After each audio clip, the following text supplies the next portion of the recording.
नमस्कार, मैं छत्तीसगढ़ अखबार के यूट्यूब चैनल इंडिया आजकल के स्टूडियो से सुनील कुमार। न चाहते हुए भी एक बार फिर मैं बलात्कार के मुद्दे पर आपके सामने हूं, लेकिन ये मुद्दा बलात्कार से कहीं अधिक सरकारों का मुद्दा है, अदालत का मुद्दा है, कानून का मुद्दा है। कई तरह के मुद्दे हैं। मैं जो बलात्कार हो चुका है कलकत्ता में, जिसको लेकर इतनी बड़ी चर्चा चल रही है, मैं वहां तक सीमित नहीं हूं। मैं उससे ऊपर उबर कर, उससे बाहर निकल कर मैं इस देश के बहुत सारे पहलुओं पर आपके साथ बात करना चाहता हूं, इसलिए मैं यहाँ मौजूद हूं। शुरुआत मुझको ये बात लग रही है कि पश्चिम बंगाल की मुख्यमंत्री ममता बनर्जी ने प्रधानमंत्री नरेंद्र मोदी को एक चिट्ठी लिखी है और कहा है कि देश में हर दिन दुष्कर्म के 90 मामले हो रहे हैं, रेप के 90 मामले दर्ज हो रहे हैं। उन्होंने चिट्ठी लिखी है। मैं मान लेता हूं कि आंकड़ा सही होगा, क्योंकि मैं अपने छोटे से राज्य में देखता हूं तो 2-4-6 मामले तो यहीं पर रोज दर्ज हो रहे हैं रेप के। पूरे देश में 90 मामले बहुत अधिक नहीं है, हो रहे होंगे दर्ज इतने।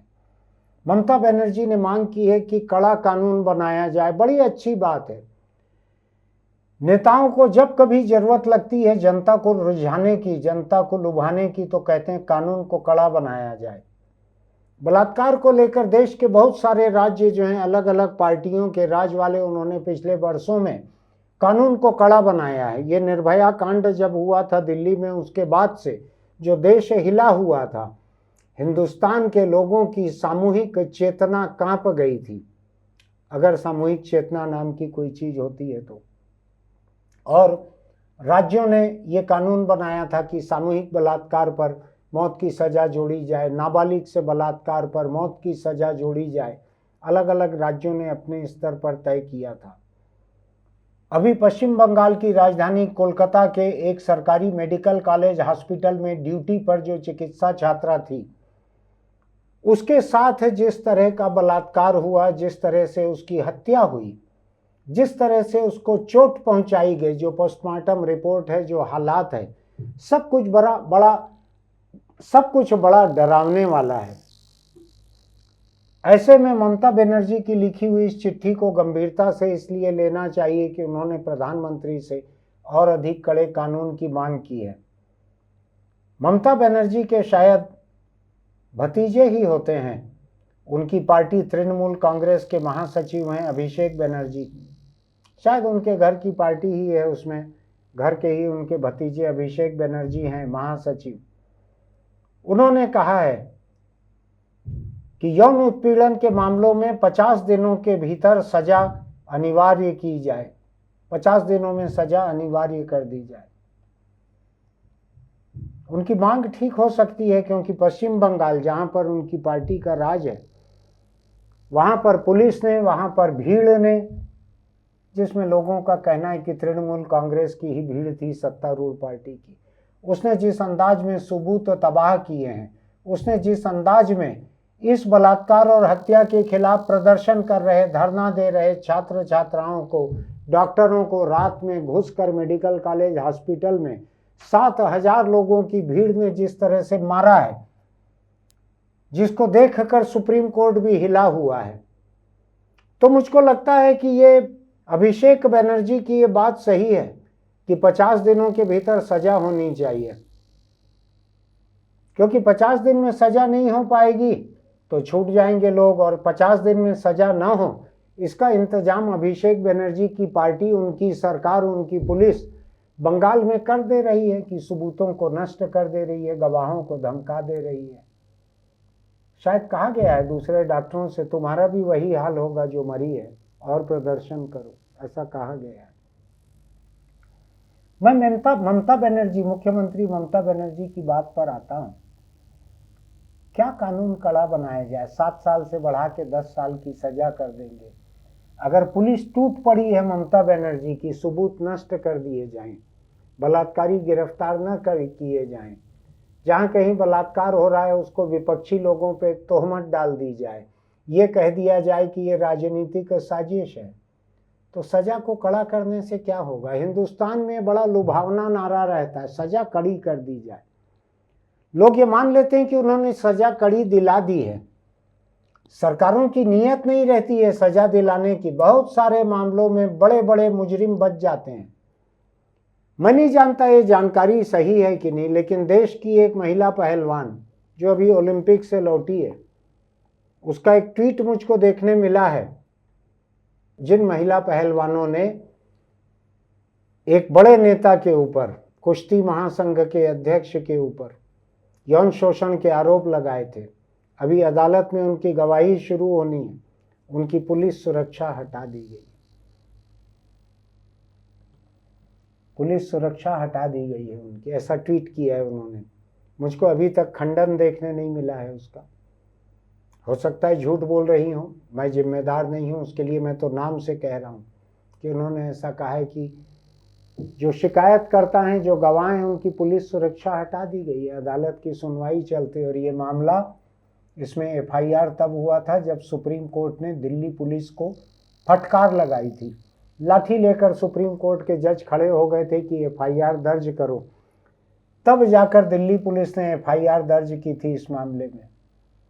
क्या कहूं मैं, कलकत्ता का ये मामला सुप्रीम कोर्ट सुन रहा है, अभी चीफ जस्टिस सुन रहे हैं।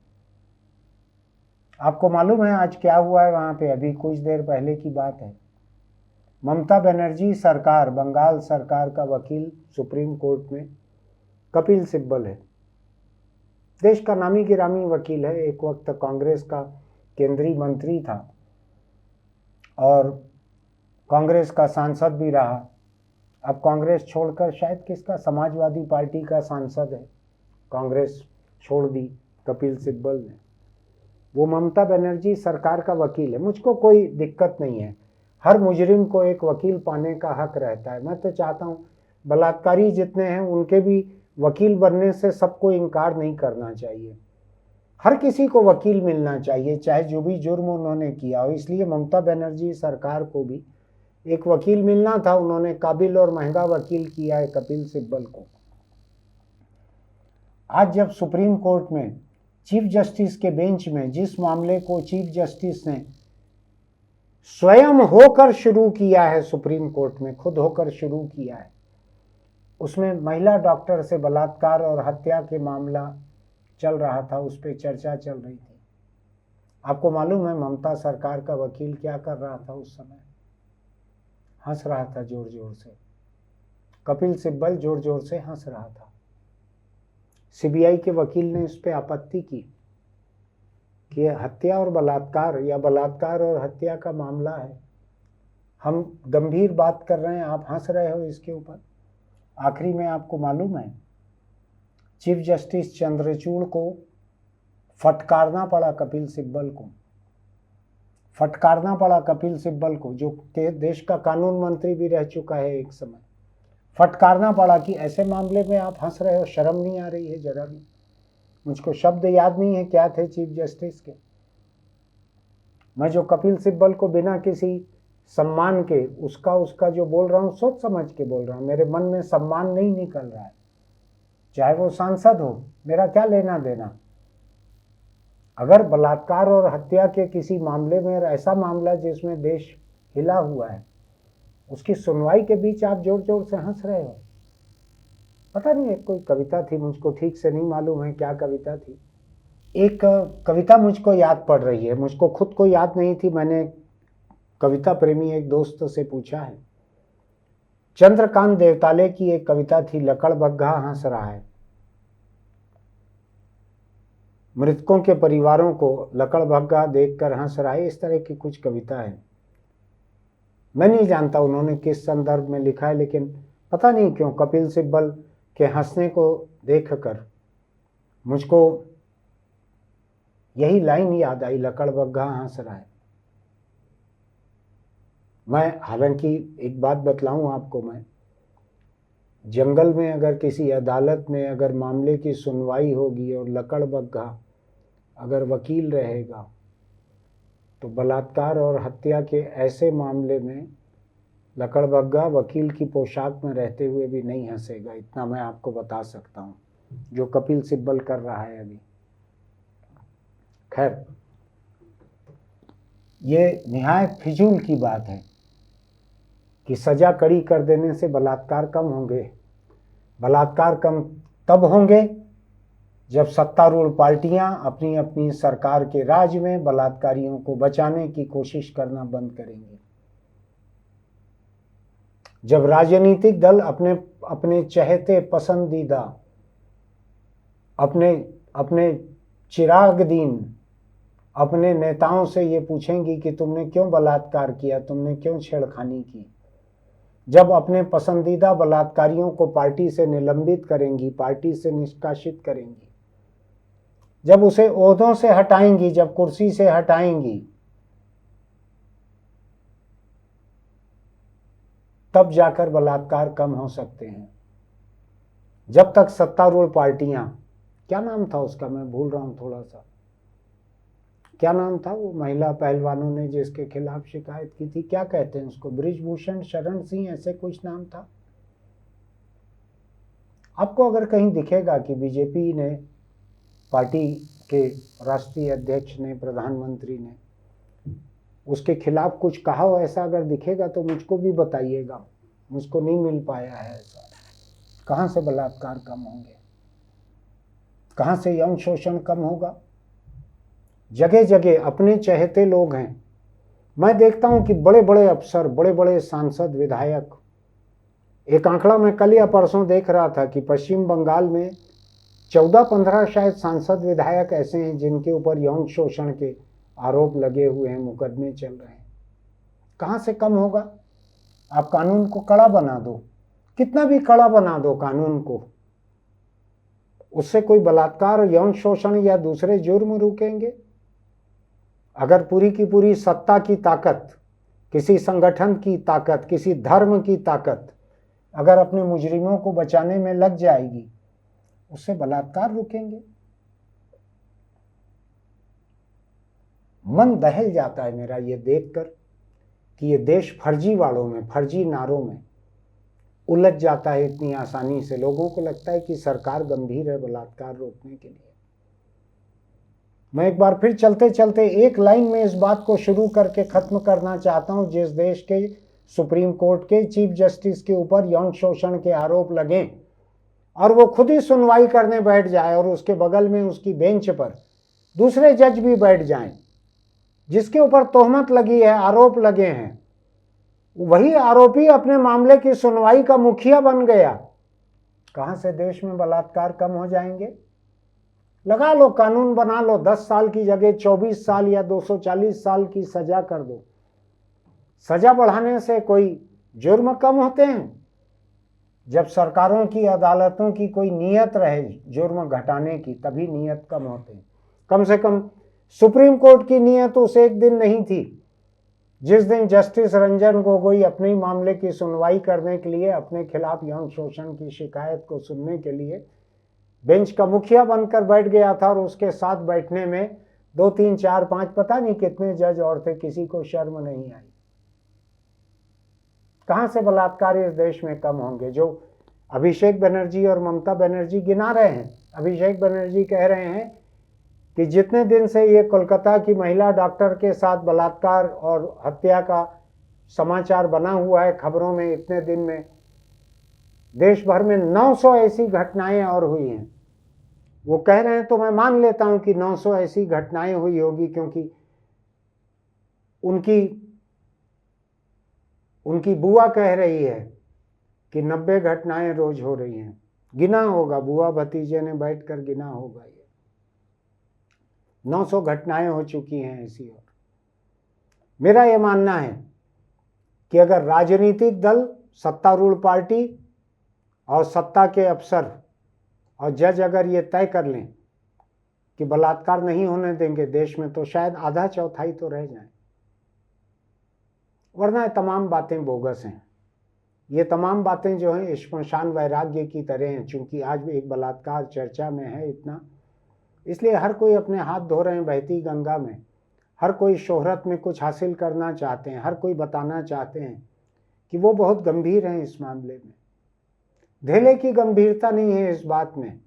यही ममता बनर्जी है जिन्होंने मुख्यमंत्री बनने के बाद कुछ दिन के भीतर, जब 12 साल की एक लड़की से शायद बलात्कार हुआ था, उसने शिकायत की तो ममता बनर्जी ने उसको राजनीतिक साजिश करार दिया था।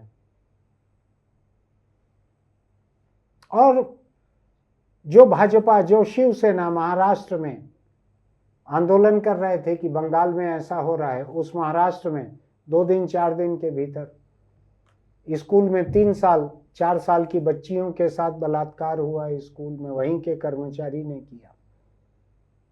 क्या माहौल है ये? रोज हो रहा है, रोज। जिस छत्तीसगढ़ में हूं, यहां पर मैं रायगढ़ जिले में 10 या 12 लोगों ने एक आदिवासी लड़की के साथ बलात्कार किया। मैं खुल के आपसे एक बात कहना चाहता हूं कि रायगढ़ की पुलिस ने औपचारिक और अनौपचारिक रूप से इस बात को पत्रकारों के दिमाग में बैठाने की भरपूर कोशिश की कि शिकायतकर्ता महिला जो है बदचलन थी। मैं नाम लेकर कह रहा हूं जिले का, क्योंकि मुझसे आधा दर्जन अलग अलग पत्रकारों ने ये बात कही है कि पुलिस उनको ये समझाने की कोशिश कर रही है।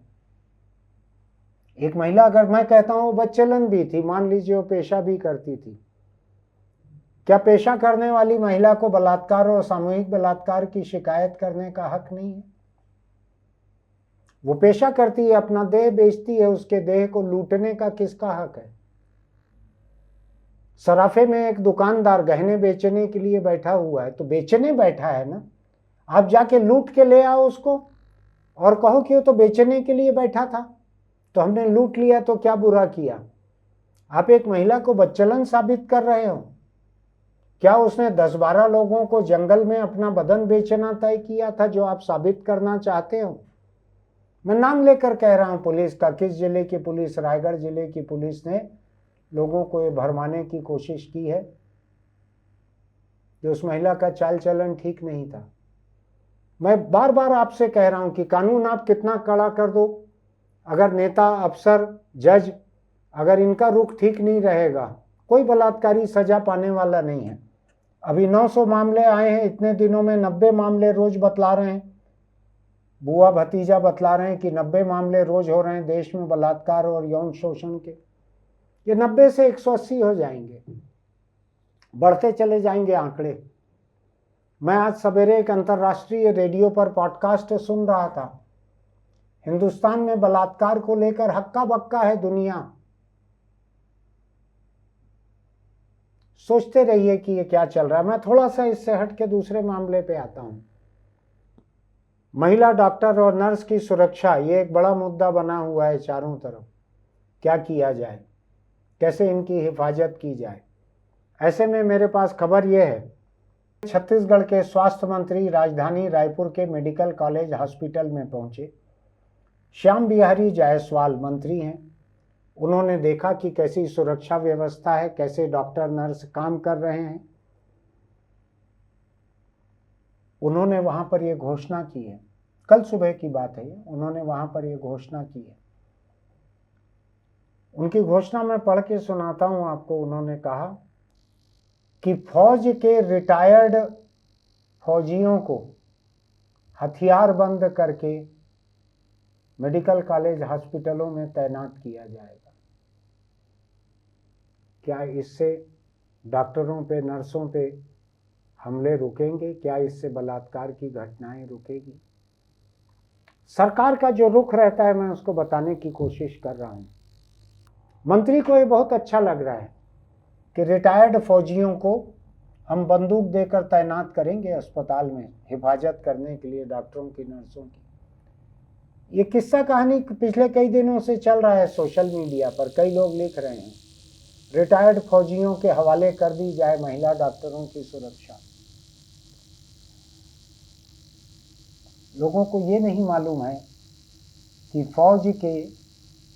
फौजियों की ट्रेनिंग जो रहती है दुश्मन से लड़ने की रहती है, अपने देश के लोगों से लड़ने की नहीं रहती है।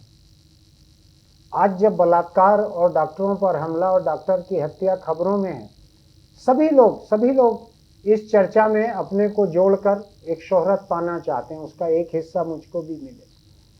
छत्तीसगढ़ के हेल्थ मिनिस्टर ने अस्पताल जाके कहा हम रिटायर्ड फौजियों को हथियार बंद करके यहाँ तैनात करेंगे।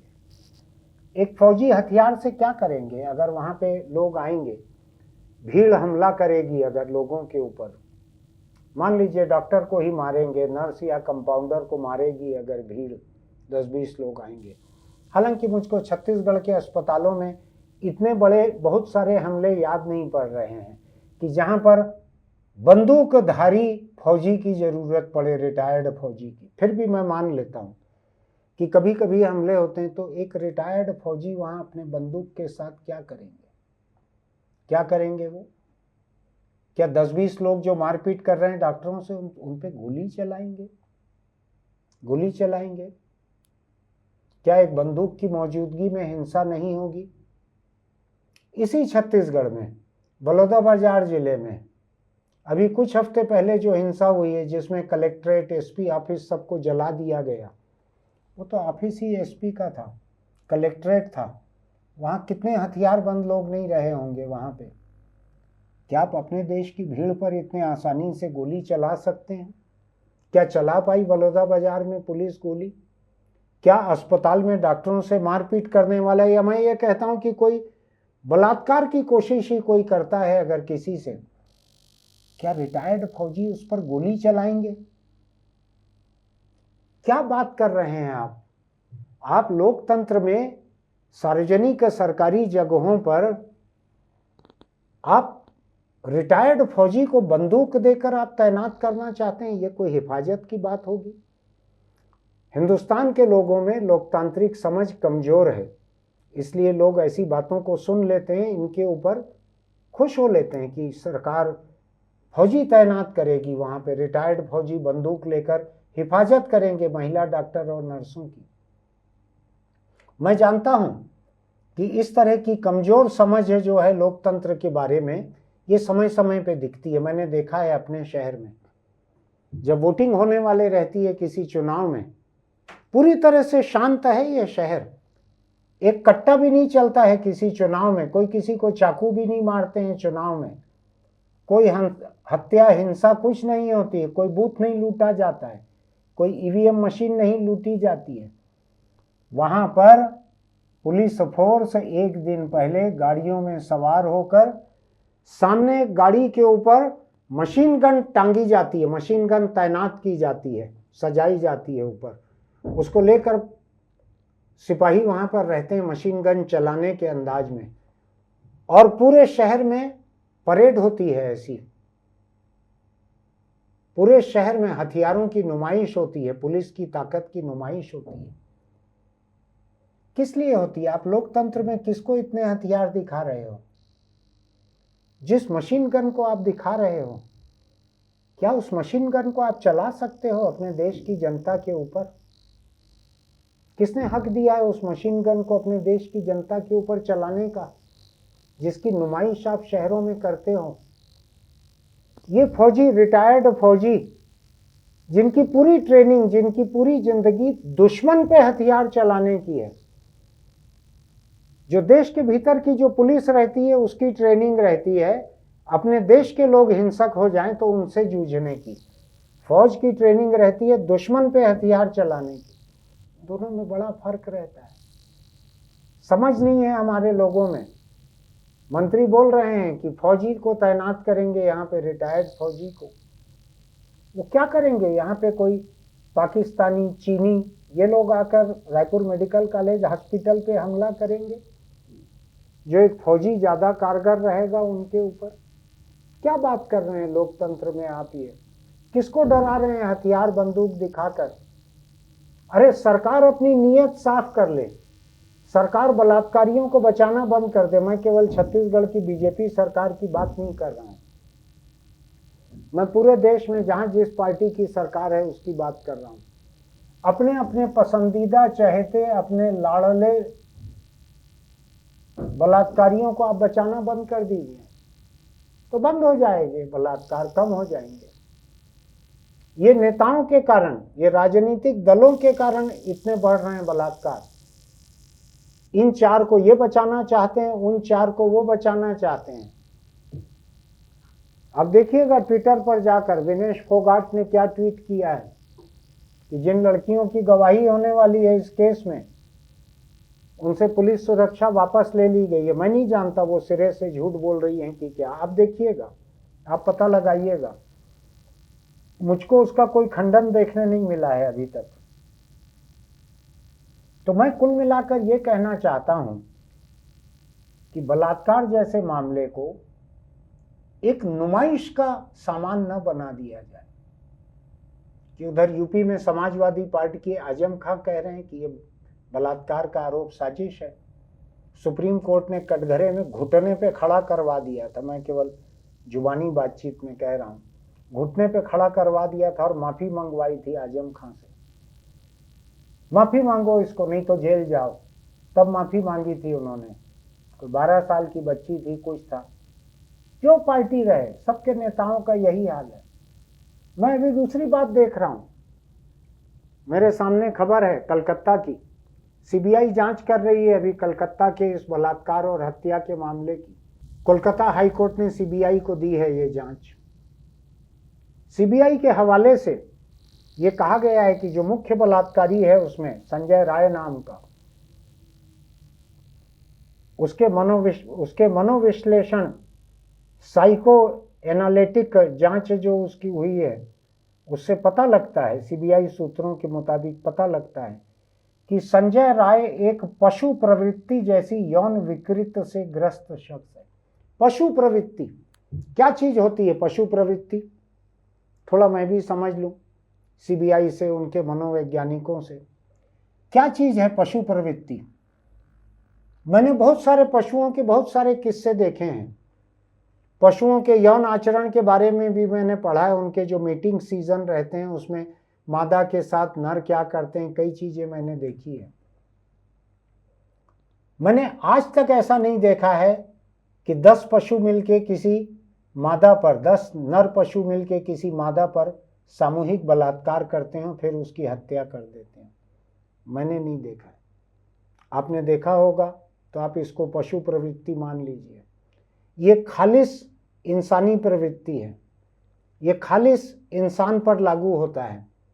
मैंने अभी नहीं देखा है कि 10 मछली मिलकर, नर मछली मिलकर किसी मादा मछली पे बलात्कार करें।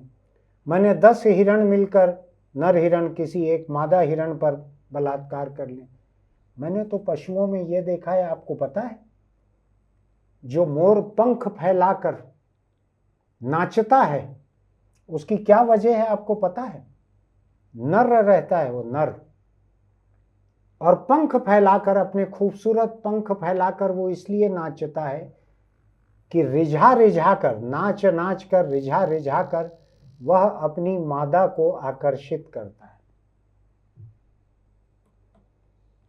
ये रहते हैं पशु पक्षी, ये रहते हैं पशु पक्षी।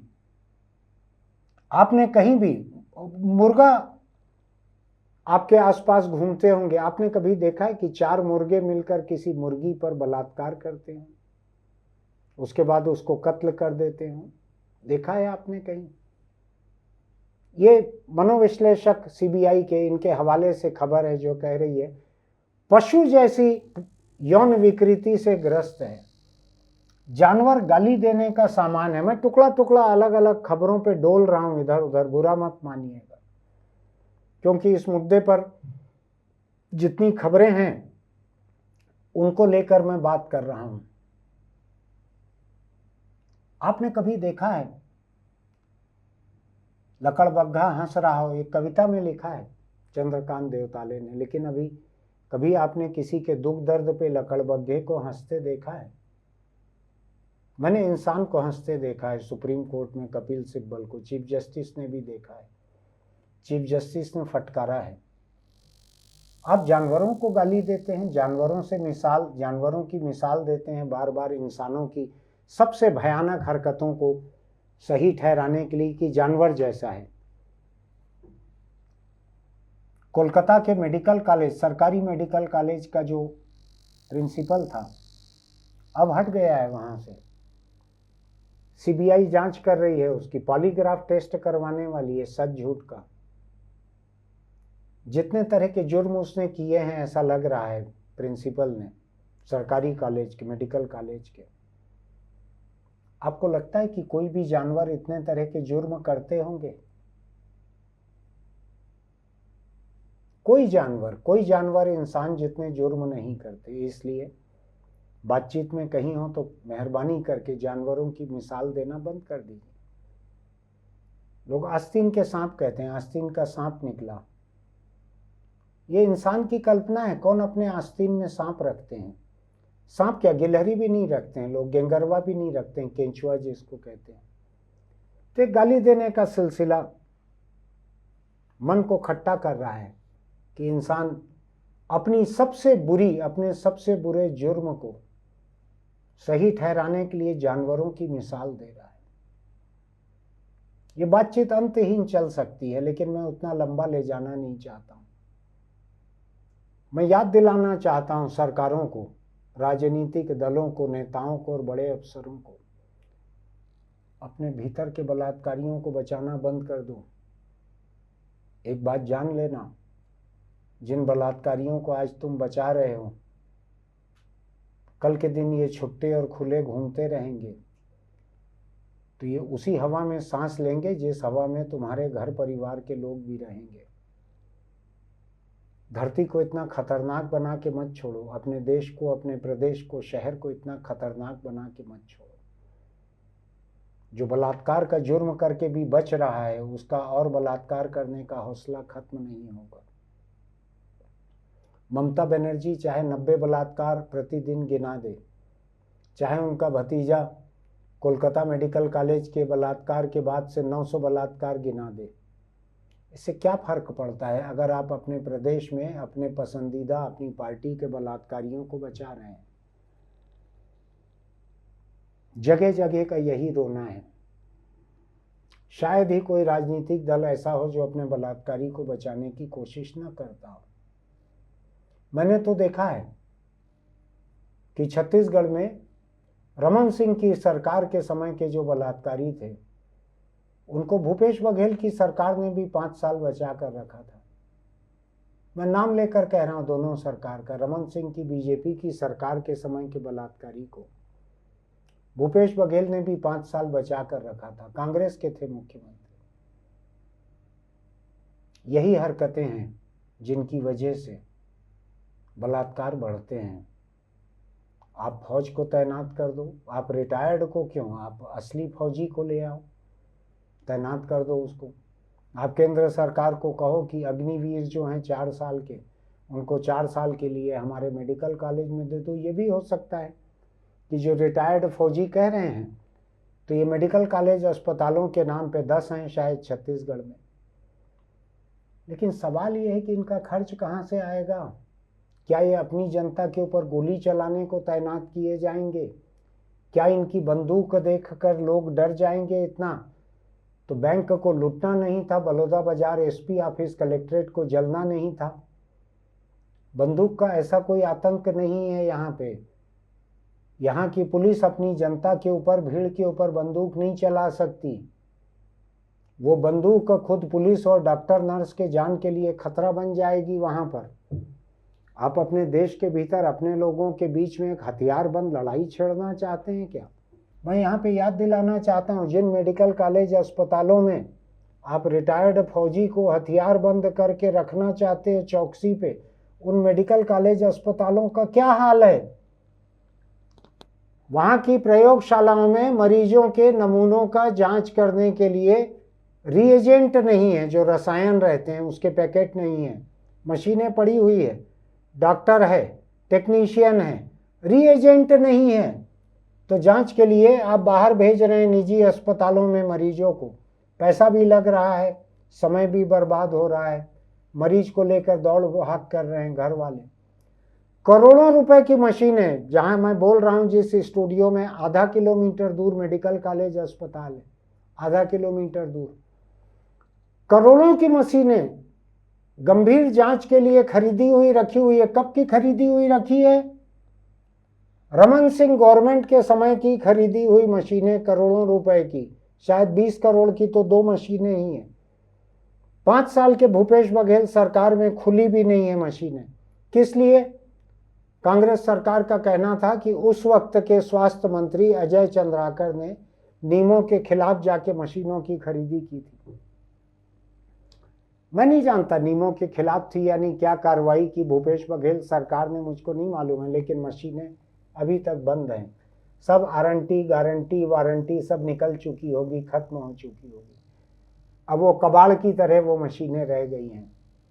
ये हालत है, रुपया पैसा नहीं है चालू करने के लिए, रीएजेंट खरीदने के लिए, पैथोलॉजी के लिए, दूसरी जगहों के लिए पैसा नहीं है। कैंसर की जांच के लिए, पेट स्कैन के लिए बाहर भेजना पड़ रहा है। डॉक्टर नहीं है तो हार्ट के ऑपरेशन नहीं हो पा रहे हैं। सरकारी मेडिकल कॉलेज अस्पतालों की ये हालत है, और वहां पे आप खर्च बढ़ा रहे हो बंदूक देकर लोगों को तैनात करने का। इससे क्या हमले और बलात्कार रुकेंगे? आज की खबरों में शोहरत पाने की आपकी हसरत को मैं समझ सकता हूं, लेकिन मैं आपको बतला दूं इस बात को, जनता के बीच में फौजी को बंदूक देकर तैनात नहीं किया जा सकता, उसकी ट्रेनिंग ही नहीं है। सोचे छत्तीसगढ़ सरकार की, उनके स्वास्थ्य मंत्री ने जो घोषणा की है वो कितनी सही है कि नहीं, मैं नहीं जानता कि उसमें मुख्यमंत्री की सहमति है कि नहीं। मैं ये भी नहीं जानता कि वित्त मंत्री ओपी चौधरी, जो कि कलेक्टर भी रह चुके हैं, जो शायद कई चीज़ों को बेहतर जानते हैं बाकी मंत्रियों के मुकाबले, वो अफसर रह चुके हैं, शायद वो फर्क जानते होंगे फौज का और पुलिस का, थोड़ा समझते होंगे। वित्त मंत्री भी हैं, क्या उन्होंने ऐसी कोई मंजूरी दी है कि अस्पतालों में ऐसी सुरक्षा व्यवस्था? और किसके ऊपर चला लोगे आप गोली, ये भी सोच लेना। क्या एक नया बखेड़ा खड़ा करने का एक सामान नहीं रहेगा? सरकारी मेडिकल कॉलेज अस्पतालों में आप फौज के लोगों को कितनी जगह तैनात करोगे? कैजुअल्टी में तैनात करोगे, वार्ड में तैनात करोगे, आईसीयू में तैनात करोगे? झगड़े तो जगह जगह होते हैं। ये इसलिए हो रहे हैं कि जो लोग पहले झगड़ा किए हुए हैं, जो सीसीटीवी कैमरों पर कैद हैं, उनके मामलों में 5-5, 10-10 साल सजा नहीं होती है। यही हाल बलात्कार के, यौन शोषण के मामलों का है, यही हाल अस्पताल पे हमलों का है। दिक्कत जड़ों में है पेड़ की, और सरकारें जो हैं पत्तों पे दवाई छिड़क रही हैं। सोच के देखिएगा मेरी बात सही है या नहीं। आपको लगता है कि मैं सही कह रहा हूँ तो हमारे इस YouTube चैनल इंडिया आजकल को सब्सक्राइब कीजिएगा, नोटिफिकेशन की बटन दबाइएगा, लाइक कीजिएगा, अपने दोस्तों को भेजिएगा। जो मैं कह रहा हूँ, सरकार, राजनीतिक दल, अदालतें बहुत खुश नहीं होंगी, लेकिन भेजिएगा। आपका हक है, आपकी जिम्मेदारी है। इसको आगे बढ़ाना आपका हक है। मैं कोई गैर कानूनी बात नहीं कर रहा हूँ। इसको आगे बढ़ाना आपकी जिम्मेदारी है, क्योंकि आपका परिवार, आप खुद, आप ऐसे ही खतरों के बीच जी रहे हैं। नीचे टिप्पणी करिएगा ये बातें आपको कैसी लग रही हैं। इसको नी जर्क रिएक्शन कहते हैं अंग्रेजी में, कि घुटने में चोट लगी तो बिलबिला के कुछ कर बैठे। ये सरकारें उसी तरह का काम कर रही हैं। ममता बनर्जी चिट्ठी लिख रही हैं नरेंद्र मोदी को, छत्तीसगढ़ के स्वास्थ्य मंत्री फौजी तैनात कर रहे हैं बंदूक देकर। ये नी जर्क रिएक्शन है, बिलबिलाए हुए लिए गए फैसले हैं ये। चूंकि चिकित्सा और मेडिकल साइंस की बात हुई है तो चलते चलते एक छोटी सी अपील, गुटखा, तंबाकू, बीड़ी, सिगरेट अगर आप इस्तेमाल करते हैं तो छोड़ दीजिए। जितना आपको ये लत पसंद है, उतना ही कैंसर को आपके जैसे नशेड़ी पसंद हैं, जिनके मुंह में तंबाकू भरे रहता है, जो सिगरेट के कश लेते हैं, जिनके फेफड़ों में धुआं भरे रहता है। कैंसर आता है, आपके भीतर कब्जा करता है, आपके बदन को, आपके परिवार के जमा पूंजी को, सबको खोखला कर देता है। मैं आंकड़े बार बार गिना चुका हूँ। छत्तीसगढ़ में 24% कैंसर मरीज केवल मुंह के कैंसर के मरीज हैं, गले फेफड़े के और हैं। ये सारे के सारे तंबाकू से उपजे हुए हैं। छोड़ दीजिए इसको।